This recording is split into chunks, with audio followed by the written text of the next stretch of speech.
কেন বললাম আমার ফুলছড়ি টু এদিকে তোমার হলো হ্যাঁ ফুলছড়ি আর সাগাটা আমি অনেক ঘুরছি ফুলছড়ি আর এদিকে হলো তোমার ইয়ে গ্রুপের লাইফটা যেন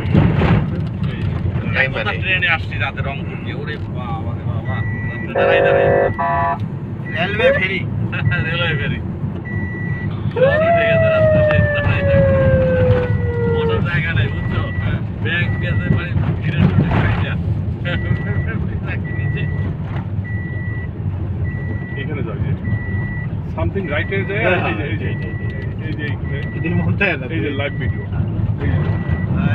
শুরু শুরু হয়ে গেছে আরেক গোল লাইভ আমরা যাচ্ছি আমরা এখন এই চলে আসছি লাইভে আমরা লাইভে চলে আসছি আমরা এখন হার্ড পয়েন্টে অ্যাকচুয়ালি মুন্নার ছেলের বিয়েতে এসে এখন এই সিরাজগঞ্জের একটা দর্শনীয় স্থান হার্ড পয়েন্টে আসছি বাট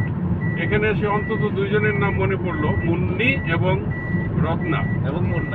এবং মুন্না আমরা তাদেরকে মিস করতেছি এখন নাও আসলে তুমি তোমার কথা বলো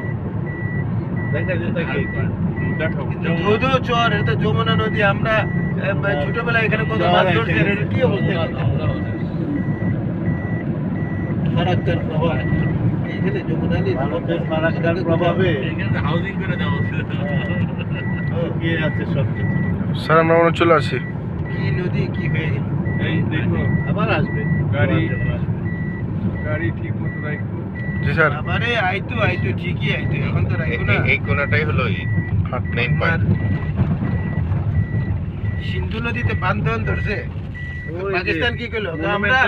বাদ দেওয়া পর্যন্ত অপেক্ষা করবো এরপর 10টা মিসাইল মারবো অ্যাকচুয়ালি এইটাই মনে হয় হার্ড